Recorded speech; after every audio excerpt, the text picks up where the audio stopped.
This week on Jambar TV, we'll be talking about the Senate debate held at Stambaugh Auditorium. Then we'll discuss the Fall Fire Fest held in the M71 lot. We'll also talk about the football team and their crowning victory.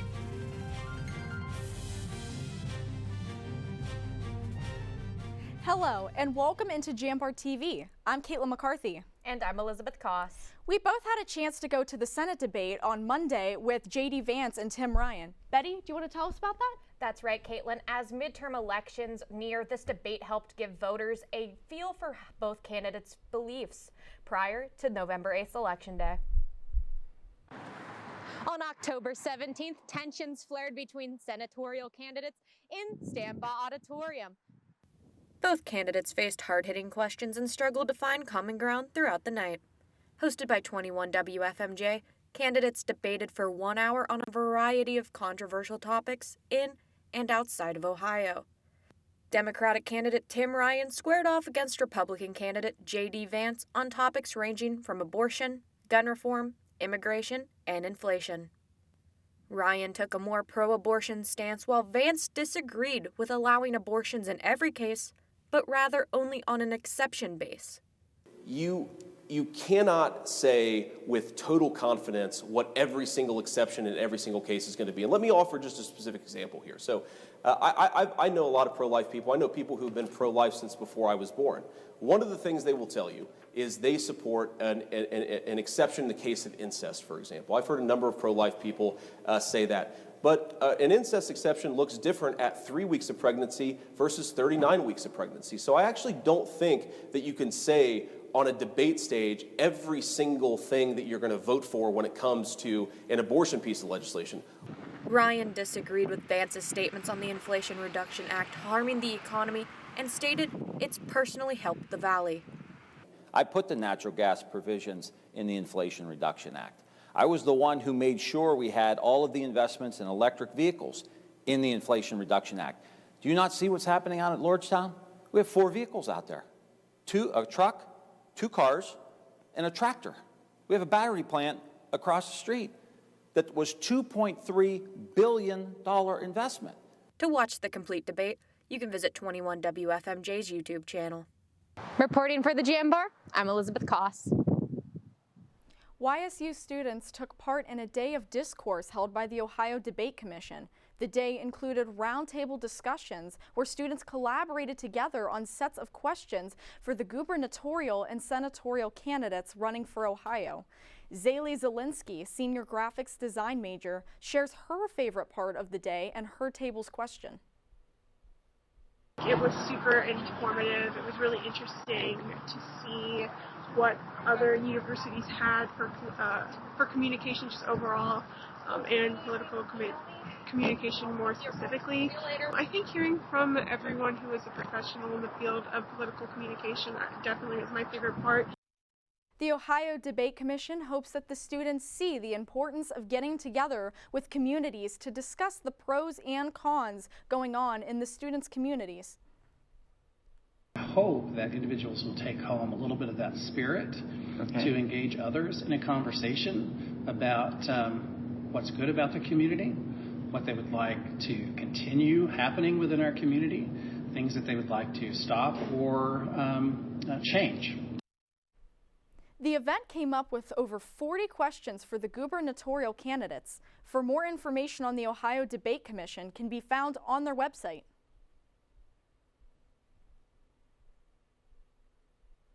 The new interim president, Helen K. Lafferty, spoke to members of local media in a WebEx press conference on October 17th. She said she has plans to be an active, goal-oriented president. I'm not a placeholder. I will be the interim president. I have a capacity for action. That action will be determined by the conversations that I have with the Youngstown State University community. I will be talking to faculty, staff, students, alumni, anyone involved in the university. And that will really be the information I receive to set the agenda that I will pursue. Certainly, I've said this to so many people for so many days. President Tressel has a legacy of leadership that we will we will appreciate and build on for many, many years to come. But I'm not here just to keep the lights on. I'm here to do whatever is in my capacity to do to advance Youngstown State University and all of her people. Lafferty went on to express how grateful she is for the chance to be back at her hometown and at her alma mater. Her term starts February 1st of 2023. The organization Created Equal visited YSU October 12th to show students their views on abortion. Samantha Smith explains more. Last Wednesday, Created Equal, an anti-abortion group, visited YSU to show students their views on abortion. Elizabeth McCulfer, Executive Assistant for Created Equal, explained what their views are to students. We believe it's always wrong to intentionally kill innocent human beings. Abortion intentionally kills innocent human beings. Therefore, abortion is wrong. What we want students to take away from this is to understand what abortion is doing to preborn babies. Absolutely, we should have compassion for women who are going through difficult pregnancies and a vast range of difficult circumstances. But I don't believe any of those circumstances justify killing that innocent human being. During their time on campus, the organization provided a Q&A session to talk with students. Rose McClurkin, a senior political science major, explained why she stopped by the area. As a concerned member of YSU and as a passionate pro-abortion advocate myself, I decided that I needed to organize a couple people to come on out and spread the word that we support people on YSU who are pro-choice, and we support people who have had abortions and people who are seeking that care and everyone in between. For information on Created Equal or Planned Parenthood, visit their websites. For Jambar TV, I'm Samantha Smith. October is Breast Cancer Awareness Month, and YSU is starting to hold some events in support. Breast cancer affects 1 out of 8 women in the U.S., so October is meant to promote regular screenings for women over the age of 40. Gwins Against Cancer, a student organization on campus, holds events annually to raise money and general awareness. Caitlin Helt told us more about the events. So generally, people walking in a bra just kind of raises awareness about breast cancer in general. People will put money in the bra. The Joni Abdu Comprehensive Breast Cancer Center, located in St. Elizabeth's Hospital, provides services for both men and women. Laura Boomhauer tells us how their mission statement goes. We're committed to providing women with personalized, comprehensive breast care.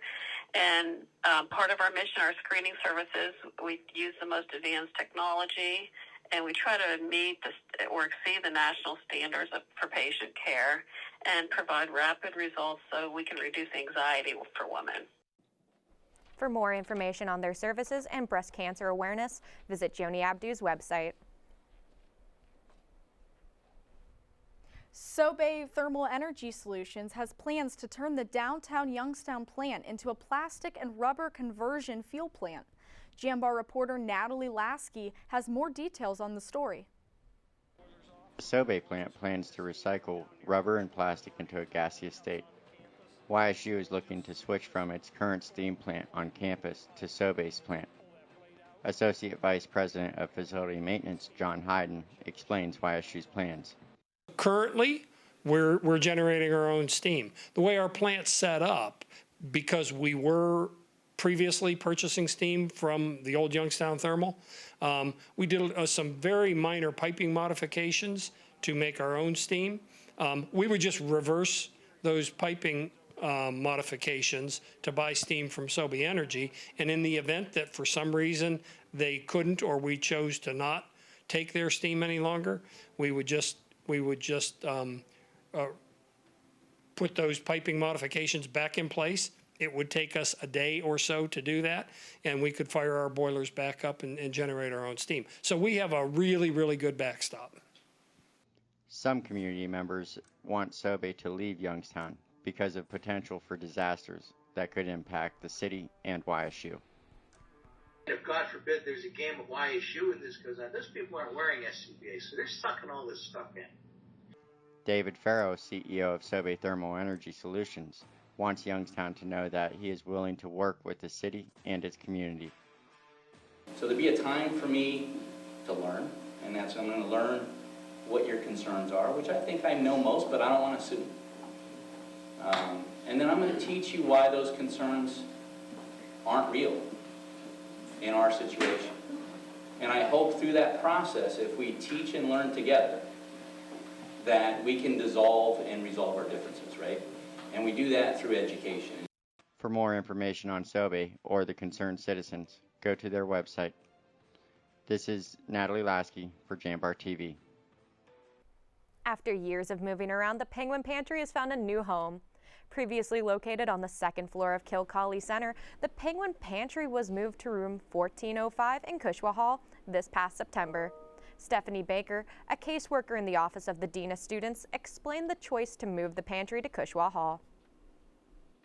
The Office of the Dean of Students has just recently moved to Cushwa Hall, and in order for us to kind of have oversight of that, we wanted it to be in our location so that, you know, we could pop down in between meetings and other things that we had going on to check in with the volunteers and supply and just see how things are running. Baker added that it's important people know about the pantry because it's a great service to utilize. If there's one thing that we can do to try to offset costs and provide a service to students so that they can, you know, utilize their monies elsewhere and kind of relieve some of that stress, we're going to try to do it. For more information on the Penguin Pantry and their services, contact the Office of the Dean of Students at their website. Well, the leaves are falling and the wind is picking up. Cheyenne, what's that weather looking like this week? Thanks, Betty. Despite the rain and snow earlier this week, the weekend is looking warm with temps reaching as high as the 70s.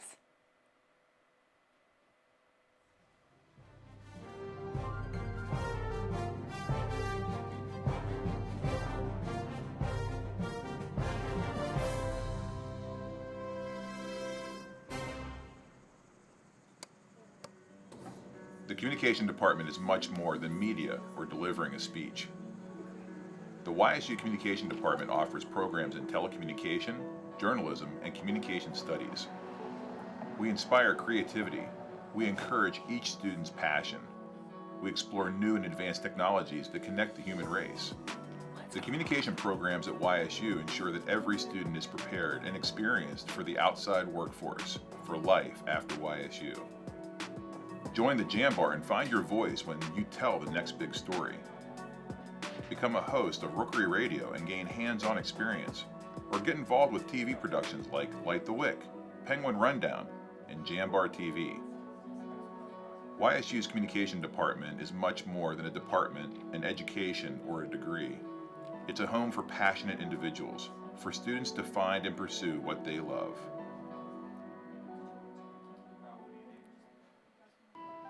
The feeling when my hands are on the piano, it's become comforting. It's somewhere that I can express myself. I go to Youngstown State University and my passion is playing music. YSU is allowing me to take what I love and turn it into a career and do it every single day of my life.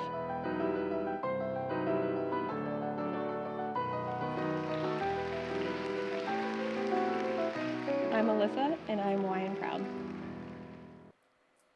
Hello and welcome back to Jambar TV. I'm Cheyenne Gibbons and this is your weekly weather forecast.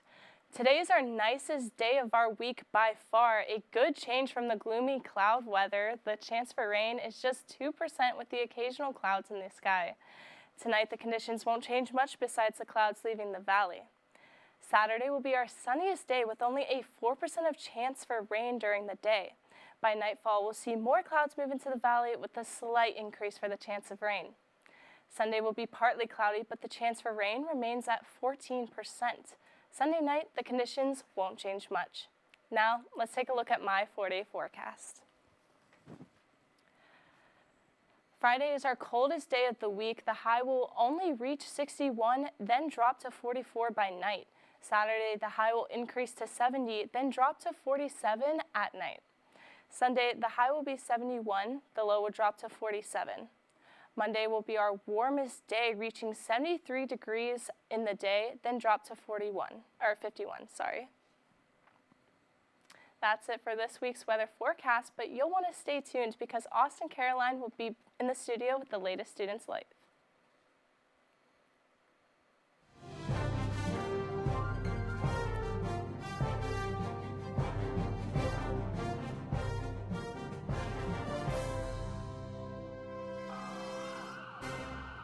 You're not waiting to see what the world has in store.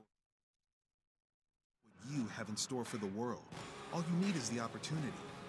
All you need are the resources of a large university and the advantages of a personalized academic setting where you can experience new worlds in the arts and sciences, business, and education and make them your own.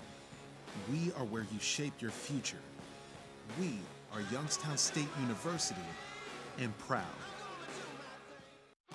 You're looking to your future, preparing for your goals, and they're closer than you think. Because here, success is part of the plan. It's a place where academic and social opportunities are meant to prepare you for life, not just the next 4 years. You'll be equipped to face new challenges and turn hard work into a career. You're ready for your success to take root. And here's where it starts. We are Youngstown State University, and proud. You're here to be part of something bigger, to make things happen. For you, college is about knowledge being shared and learning experiences that aren't limited to the classroom. On campus, you want to matter. It's about engaging every day, building relationships with students, with mentors, with the community, in the heart of a reinvented city. We are that something bigger. We are Youngstown State University and proud. Welcome back to Jambar TV. I'm Austin Caroline. Penguin Productions hosted Fall Fire Fest to get students excited for homecoming weekend. Students got to enjoy a bonfire, live music, and fall student organization activities. Riley Burke and Grizz were the artists invited to perform at this year's Fall Fire Fest. Students eagerly watched as the artists lit up the stage with their music. It's always nice to meet the artists day of, because when you're coordinating with them and you're going through emails or other text communications, everyone is very cordial and sweet, but you don't get the personalities until you meet them in person. At the end of homecoming celebrations, students watched as this year's new homecoming king and queen were crowned. Lit Youngstown will be hosting its 6th annual Fall Literacy Festival October 20th through October 22nd on campus. Karen Schubert, director of Lit Youngstown, explains more about what goes into setting up this event. I put a committee together early in the year around January and February, and we meet on Zoom, so it can be our people on our committee are from a wide regional area, mostly Ohio and Pennsylvania. And we meet every month on Zoom and we break down into little subcommittees so that we have some experts on specific aspects of the conference. The festival will include sessions on topics of writing, books, films and filmmaking, a book fair, and more. Laura Beedling, Associate Professor in the Department of English and World Languages, will be holding a session on writing good dialogue at the festival. Beedling goes into detail on what to expect from her session. It has to sound natural, but it still has to do a lot of story business to advance the plot, to characterize the speaker, to explore relationships, to set up the tone and the atmosphere, all while sounding natural like real human beings might say. So that's what I'm planning on focusing my session on.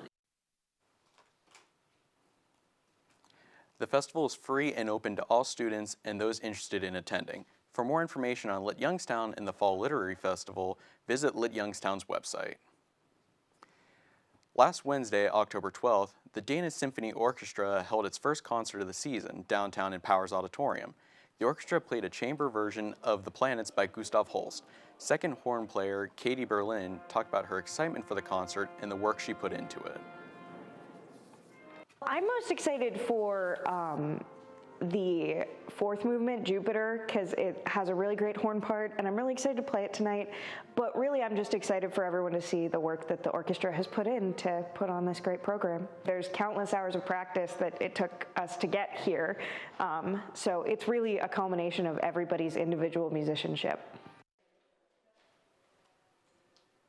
All Dana Symphony concerts are free for YSU students. For more information about future performances, visit the Dana Symphony Orchestra's Facebook page.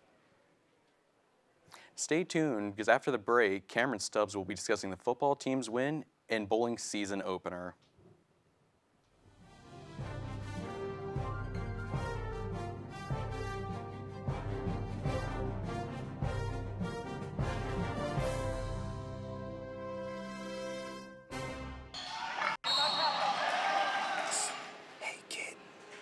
Try some exercise. Wait, what?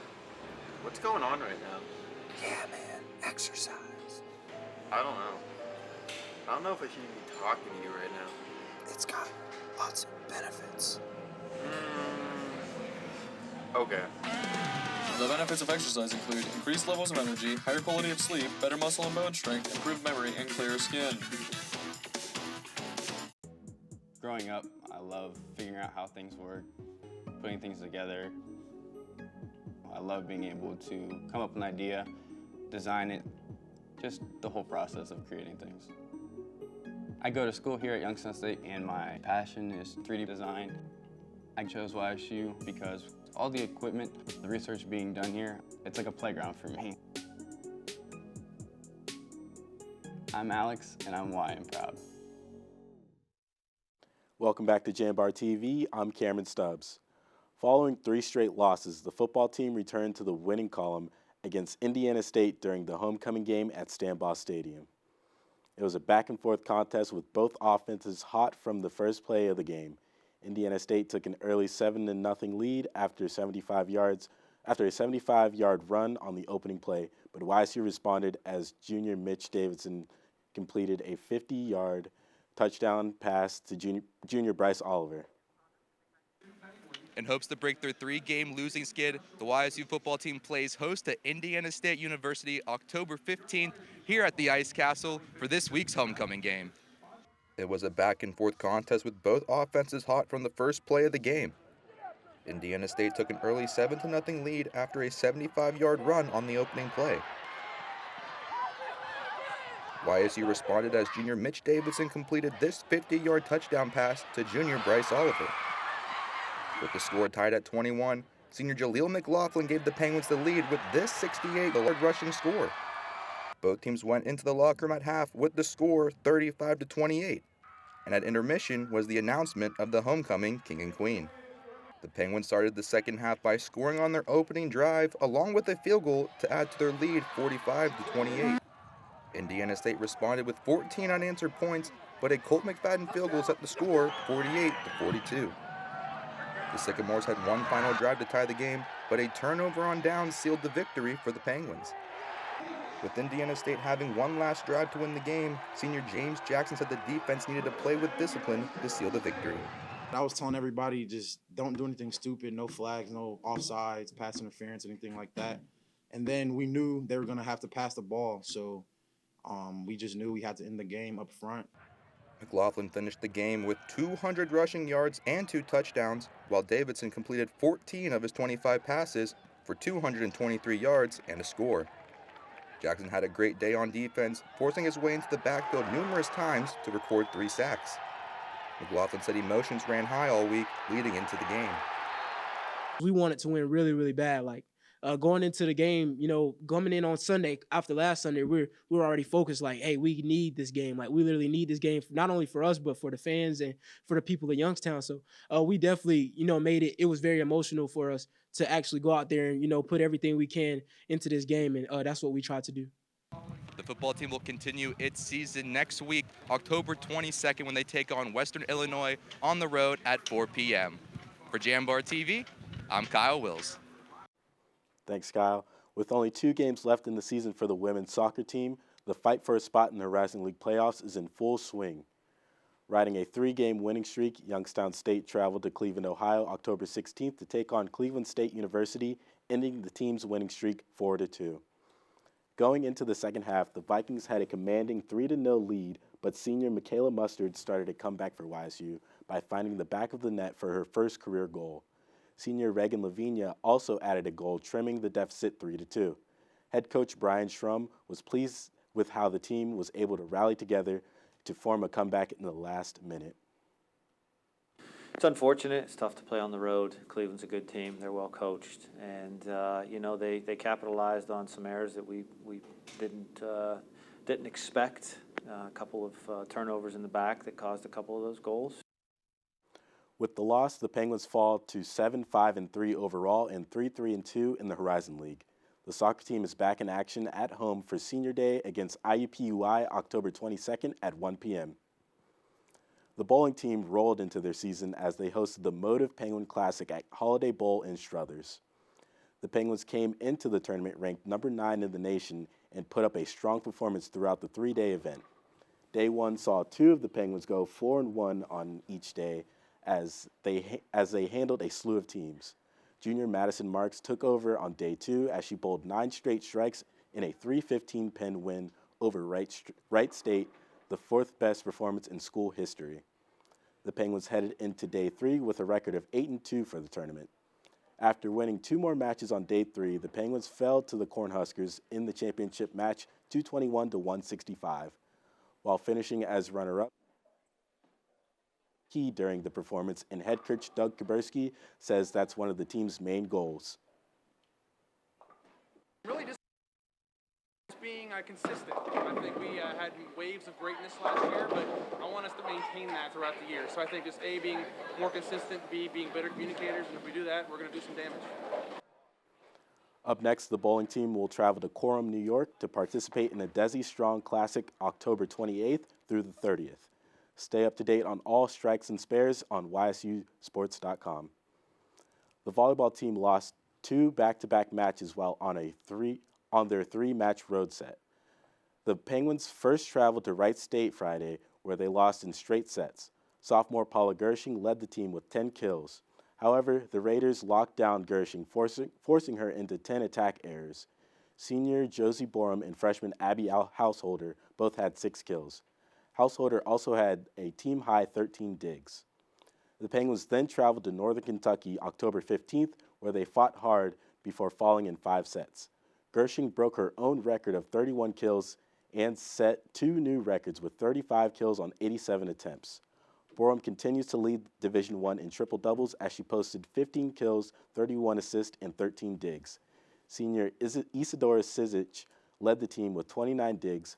Sophomore Isabel Schaefbauer also added 31 assists alongside Borum and 15 digs.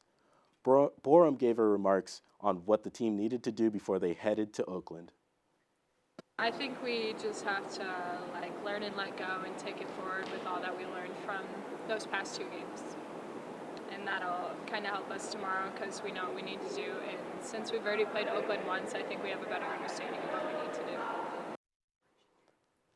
The Penguins finished their road trip October 18th against Oakland University, defeating the Golden Grizzlies in 5 sets. For more on this match, go to ysusports.com. The volleyball team will return home to the Beagley Center for 2 matches this weekend. The first match will be against Green Bay October 21st and Milwaukee October 22nd. Watch on ESPN+, and for live stats, visit ysusports.com. Now let's toss it back over to Cheyenne for a recap on weather. Thanks, Cameron. I know earlier this week I had to bring out my winter coat, but we can hang up our hats and gloves one last time for this nice weekend weather. Well, that's all the time that we have today. Stay safe, Penguins.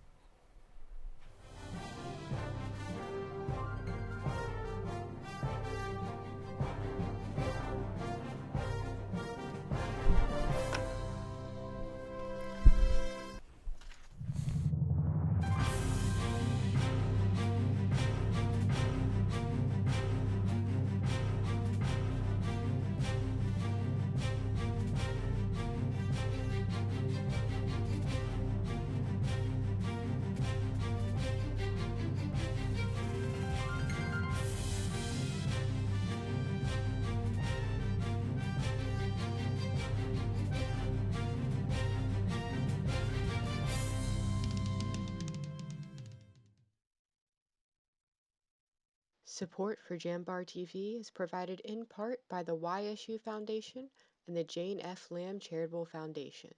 Thank you.